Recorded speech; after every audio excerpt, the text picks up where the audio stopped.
Subscribe करें city news Jharkhand व पाएं झारखंड की तमाम खबरें।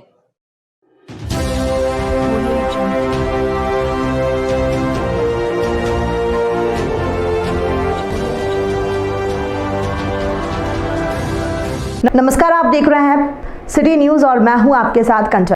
गढ़वा बस स्टैंड का जमीन गौशाला की जमीन है, लेकिन गौशाला कमेटी को बगैर जानकारी दिए मंत्री मिथिलेश कुमार ठाकुर के द्वारा बस स्टैंड निर्माण का शिलान्यास कर दिया गया। उक्त बातें आज उपायुक्त से मिलने पहुंचे पूर्व विधायक सत्येंद्र नाथ तिवारी ने कही है। उन्होंने कहा कि पहले एक समझौता हुआ था कि गौशाला की जमीन पर बस स्टैंड का निर्माण तो होगा, लेकिन जिसका 60% गौशाला कमेटी को और 40% नगर पंचायत को दिया जाएगा, लेकिन उस पर अमल नहीं किया गया है। आज तक 1 रुपया भी गौशाला कमेटी को नहीं दिया गया। स्थानीय विधायक सह मंत्री मिथिलेश कुमार ठाकुर वाहवाही लूटकर जल्दी शिलान्यास कर कहा कि आज गौशाला कमेटी के लोगों के साथ उपायुक्त से मिलकर जांच करने की मांग की गई है। कि देखिए, कृष्ण गौशाला का 8.5 एकड़ जमीन है और पूरा उस पर लूट मचा हुआ है। सतपति साहब जब यहाँ हुआ करते थे पदाधिकारी, तो उन्होंने कृष्ण गौशाला समिति और नगर पंचायत के बीच एक अंडरस्टैंडिंग बनाया था। वह एमओयू साइन हुआ था। वह एमओयू का पेपर भी आज उपलब्ध है।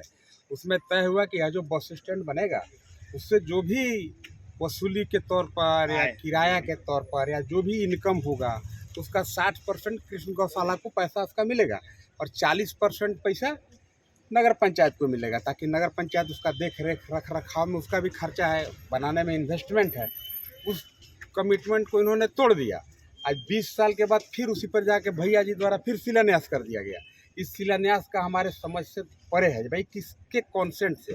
भाई जमीन अगर कृष्ण गौशाला का जमीन है, तो भैया जी कैसे इस जमीन पर दूसरे के जमीन पर शिलान्यास करते फिरते चल रहे, हमारे समझ में बाहर है।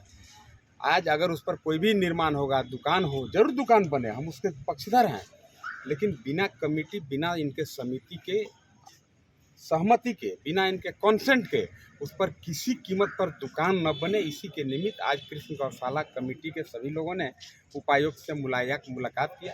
उपायुक्त ने चीज़ों की गंभीरता को समझा और ऐसे बीच में एक और क्रम आप देखिएगा। बीच में क्या हुआ, एक और नए एफडीओ साहब आए। 8 साल पहले वो क्या किए मैं भूल गया, इस बात को बता रहा हूँ। वो कहे कि सहमति पत्र बनाए, बोले कि नहीं 60-40 ज़्यादा हो जाएगा, 50% बांट लिया जाए। ठीक है, ये लोग 100 हो गए, भाई चलो 50 दो, लेकिन आज तक 50 छोड़िए, एक फूटी कौड़ी गौशाला कमेटी को नहीं मिला। ये लोगों का बहुत ही जिनमिन और जायज मांग है। रमेश जी वगैरह, इन्होंने, विनोद जी, सभी लोगों ने कहा ये बात कि भाई पहले मेरा जो एरियर है, जो बकाया है, पहले उस बकाया का भुगतान करिए। आगे बस स्टैंड बनवाएंगे कि सिनेमा घर बनवाएंगे, आप हमसे कॉन्सेंट लेके ही उसमें निर्माण कार्य कराइए। जब तक मेरा सहमति नहीं होता है, जब तक मेरा कॉन्सेंट नहीं होता, उस पर कोई अवैध निर्माण नहीं हो। डीसी साहब ने जांच का आदेश दिया है। एफडीओ साहब को लिखा है कि पूरी विस्तृत रिपोर्ट आप हमें सुपुर्द करें, ताकि इनके साथ कोई गलत ना हो सके। कृष्ण गौशाला का जमीन जिस पर्पज से जिन्होंने भी दान किया था, उसका स्वरूप न बदल जाए।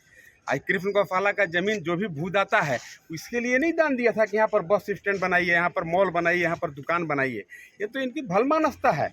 इन्होंने फिर भी सहमति जताया कि भाई ठीक है, बहुत लोग अवैध तरीके से अगर कब्जा करके वहाँ दुकान बनाते हैं, चलाते हैं, तो चलावे, कोई प्रॉब्लम नहीं है, दुकान चले, लेकिन इनके सहमति से चले। इनके बिना मर्जी के इनका गाय के दूध पी के भैया जी पहलवान बनल चल रहे हैं, तो ये ठीक नहीं है। धन्यवाद। ये ना हम लोग आज आए थे गढ़वा उपायुक्त से मिलने, चूँकि कई वर्ष पहले सतपति जी जब उपायुक्त हुआ करते थे, उस समय एक एग्रीमेंट हुआ था गौशाला समिति के बीच में और जिला प्रशासन के बीच में, कि गौशाला की जो भूमि है 8.5 एकड़ वो सोनपुरवा में, उसमें जो है बस स्टैंड का निर्माण का बात हुआ था। और वहाँ 15 एकड़ 39 डिस्ट्रिक्ट बाजार समिति सबने, उसमें स्टेडियम का बात हुआ था, लेकिन उन लोगों ने नहीं बनाने दिया हमारा स्टेडियम। इसी शर्त पर यहाँ हम लोग भी दिए थे, लेकिन यहाँ बस स्टैंड बना, लेकिन एक सहमति हुआ था कि जो भी वहाँ से आया होगा नगर परिषद के माध्यम से आया होगा, उसमें 60% गौशाला को मिलेगा, 40% मिलेगा नगर परिषद को, चूँकि उसका भाई व्यवस्था है, उसके द्वारा निर्माण होगा।